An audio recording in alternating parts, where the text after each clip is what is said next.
রান্নাঘরের ভিতর থেকে উদ্ধার হলো বিষাক্ত গোখরো সাপ সহ প্রচুর ডিম। ঘটনায় চাঞ্চল্য ছড়িয়েছে শিলিগুড়ির সংলগ্ন ফুলবাড়ি ২ নম্বর গ্রাম পঞ্চায়েত এলাকায়। জানা যায়, চ্যাংরাবান্ধার বাসিন্দা নরেশ রায়ের বাড়ির রান্নাঘরের ঢালাইয়ের নিচে বাসা বেঁধেছিল ওই সাপটি। এদিন সকালে রান্নাঘর পরিষ্কার করার সময় ফোঁস আওয়াজ শুনতে পেয়ে ভয় পেয়ে যান তারা। এরপর সিমেন্টের কংক্রিটের ঢালাইটি ভেঙে তারা দেখতে পান যে সাপটি বাসা বেঁধে রয়েছে, সঙ্গে রয়েছে অনেক ডিম। পাকা ঘরের মধ্যে সাপটি বাসা বেঁধেছে শুনে গ্রামবাসীরা তারা ভিড় করেন নরেশ রায়ের বাড়িতে।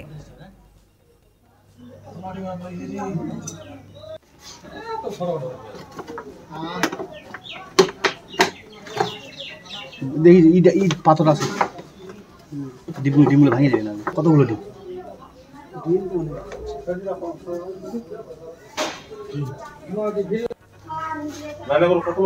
হবে 30-40টা হবে।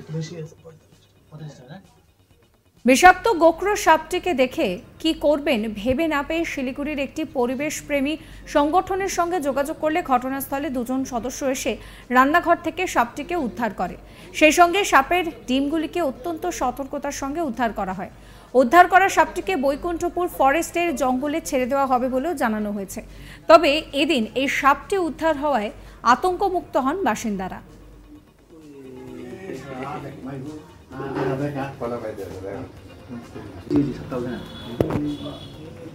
দেখছো?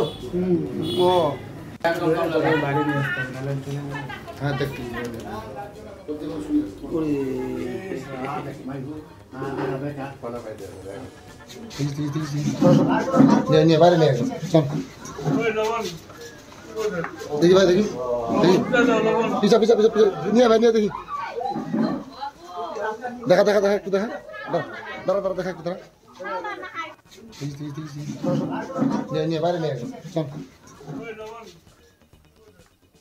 নরেশ রায় কি বলছেন শোনাবো আপনাদের। দেখা দেখা দেখা একটু দেখা। এই সকালে উঠলাম, বউ তো আমার মানে মাঝে সাঝে সাপটাকে দেখে, তো আমি এবার চিন্তা করতেছি সাপটা দেখে কোথায় আছে। সাপটা ভিতরে বেলে শিলাপটা ভাঙা ছিল, তো শিলাপের ভিতরে ঢুকে আছে। আমি তো জানি না, তো বউ বললে কি ওটা ভাঙে ওটাকে করো, সরাই দাও। তারপরে সকাল সকাল ভাঙলাম, ভাঙতে দেখতেছি ও আওয়াজ দিল, একটা সাপের আওয়াজটা কীরকম ফস করে উঠলো। ফস করে ওঠার পরে আমি বন্ধ করে দিলাম। তারপর 2-4 লোক ডাকলাম, ডেকে ওটা শিলাপটাকে উঠাইলাম। উঠে দেখি বা সাপ আছে আর ডিমও আছে। কি সাপ? এটা গোকরা সাপ।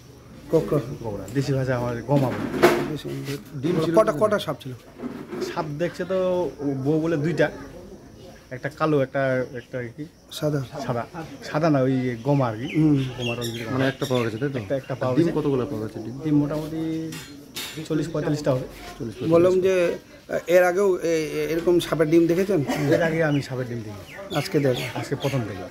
আমার বউ তো রোজই দেখে, আমি এবার চিন্তা করতে তোকে দেখায়, তো তুই দেখ। আমি বিশ্বাস করতাম না আর কি, তারপর নিজের চোখে দেখলাম। এই যে সাপটা যদি ঘর থেকে যদি না হতো, তাহলে কি আপনাদের বিপদ ছিল? বিপদ হইতো তো, বাচ্চা অনেকগুলো দিত, তখন ঘরে থাকা যেত। এখন কি সাপটা উদ্ধার করা হলো? এখন সাপটা নিয়ে গেল। আপনারা কি চাইছেন সাপটাকে? সাপ এবং ডিমের দিব, যাতে ভালো জায়গায় থাকে, মানে বেঁচে থাকে আর কি। এই নিয়ে আমার কালিক জয়দেব বাগের একটি রিপোর্ট দেখাবো। শিলিগুড়ি ফুলবাড়ি 2 নম্বর গ্রাম পঞ্চায়েতের চ্যাংরাবান্ধা এলাকায় একটি বাড়ি থেকে গোখরো সহ 26টি ডিম উদ্ধার করল পশুপ্রেমী সংগঠনের সদস্যরা। ঘটনা রবিবার দুপুরে। জানা গিয়েছে ওই পরিবারের সদস্যরা রবিবার রান্নাঘর পরিষ্কার করতে যান, সেই সময় ভেতর থেকে শব্দ পায়। তৎক্ষণাৎ তারা প্রতিবেশীদের খবর দিলে সকলে এসে সিমেন্টের ঢালাই ভেঙে দেখতে পান তার ভিতরে একটি সাপ রয়েছে এবং 26টি ডিমও রয়েছে। খবর দেওয়া হয় পশুপ্রেমী সংগঠনের সদস্যদের। ঘটনাস্থলে তারা পৌঁছে বিষধর সাপটিকে উদ্ধার করে এবং তার সাথে সাথে তার ডিমগুলিও উদ্ধার করে নিয়ে যায়। জানা গেছে ওই সাপ এবং ডিমগুলিকে নিয়ে যাওয়া হবে এবং সাপটিকে গভীর জঙ্গলে ছেড়ে দেওয়া হবে। পাশাপাশি ডিমগুলিকেও যাতে সংরক্ষণ করা যায় সেই চেষ্টাই করা হবে বলে জানা গিয়েছে। অন্যদিকে ঘরের ভেতরে এইভাবে বিষধর সাপ থাকায় রীতিমতো আতঙ্ক ছড়িয়ে যায়। তবে স্থানীয়দের দাবি, বর্ষা ওই এলাকায় হওয়ায় জল জমে যাওয়ার কারণে ঘরে সাপ চলে এসেছিল। ভাবতে পারছেন কি কাণ্ড! রান্নাঘরের ভিতরে গোখরো সাপ, আর শুধু গোখরো সাপ নয়, প্রচুর ডিম পর্যন্ত রয়েছে। এই ঘটনাকে কেন্দ্র করে রীতিমতন চাঞ্চল্য ছড়িয়েছে শিলিগুড়িতে। শিলিগুড়ির সংলগ্ন ফুলবাড়ি 2 নম্বর গ্রাম পঞ্চায়েত এলাকার ঘটনা।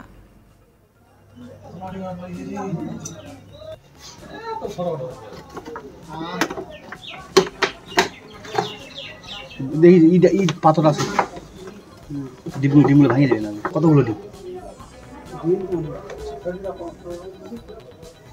জানা গিয়েছে চ্যাংরাবান্ধার বাসিন্দা নরেশ রায়ের বাড়িতে রান্নাঘরের ঢালাইয়ের নিচে বাসা বেঁধেছিল সাপটি। এদিন সকালে রান্নাঘর পরিষ্কার করার সময় ফোঁস আওয়াজ শুনতে পেয়ে ভয় পেয়ে যান তারা। এরপর সিমেন্টের কংক্রিটের ঢালাইটি ভেঙে তারা দেখতে পান যে সাপটি নিচে বাসা বেঁধে রয়েছে, সঙ্গে রয়েছে অনেক ডিম। পাকা ঘরের মধ্যে সাপ বাসা বেঁধেছে শুনে ভিড় জমাতে শুরু করেন প্রচুর মানুষ। বিষাক্ত গোখরো সাপটিকে দেখে কি করবেন ভেবে পাচ্ছিলেন না। তখন তিনি শিলিগুড়ির একটি পরিবেশপ্রেমী সংগঠনের সঙ্গে যোগাযোগ করেন। এরপর ঘটনাস্থলে 2 জন সদস্য এসে রান্নাঘর থেকে সাপটিকে উদ্ধার করে। সেই সঙ্গে সাপের ডিমগুলিকে অত্যন্ত যত্ন করে উদ্ধার করা হয়। উদ্ধার করা সাপটিকে বৈকুণ্ঠপুর ফরেস্ট জঙ্গলে ছেড়ে দেওয়া হবে বলেও জানানো হয়েছে। তবে এদিন সাপটি উদ্ধার হওয়ায় আতঙ্কমুক্ত হয়েছেন বাসিন্দারা। নরেশ রায় কি বলছেন শোনাবো আপনাদের আরো একবার। ডিমগুলো ভাঙিয়ে দেবে না। কতগুলো ডিম? এই সকালে উঠলাম, বউ তো আমার মানে মাঝে সাঝে সাপটাকে দেখে, তো আমি এবার চিন্তা করতেছি সাপটা দেখে কোথায় আছে। সাপটা ভিতরে বেলে শিলাপটা ভাঙা ছিল, তো শিলাপের ভিতরে ঢুকে আছে। আমি তো জানি না, তো বউ বললে কি ওটা ভাঙে ওটাকে করো, সরাই দাও। তারপরে সকাল ভাঙলাম, ভাঙতে দেখতেছি ও আওয়াজ দিল, একটা সাপের আওয়াজটা ফস করে উঠলো। ফস করে ওঠার পরে আমি বন্ধ করে দিলাম। তারপর 2-4 জন লোক ডাকলাম, ডেকে ওটা শিলাপ থেকে উঠাইলাম। উঠে দেখি বা সাপ আছে আর ডিমও আছে। কি সাপ? এটা গোকরা সাপ। গোকরা দেশি ভাষা আমার গমা বলে। ডিম কটা সাপ ছিল?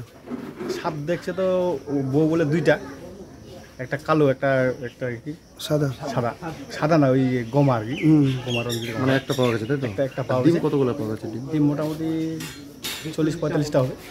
বললাম যে এর আগেও এরকম সাপের ডিম দেখেছেন?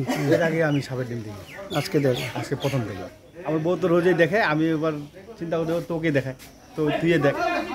আমি বিশ্বাস করতাম না আর কি, তারপর নিজের চোখে দেখলাম। এই যে সাপটা যদি ঘর থেকে যদি না হতো, তাহলে কি আপনাদের বিপদ ছিল? বিপদ হইতো তো, বাচ্চা অনেকগুলো দিত, তখন ঘরে থাকা যেত না। এখন কি সাপটা উদ্ধার করা হলো? এখন সাপটা নিয়ে গেল। আপনারা কি চাইছেন সাপটাকে, সাপ এবং ডিমের? সাপ দিব যাতে ভালো জায়গায় থাকে, মানে বেঁচে থাকে আর কি।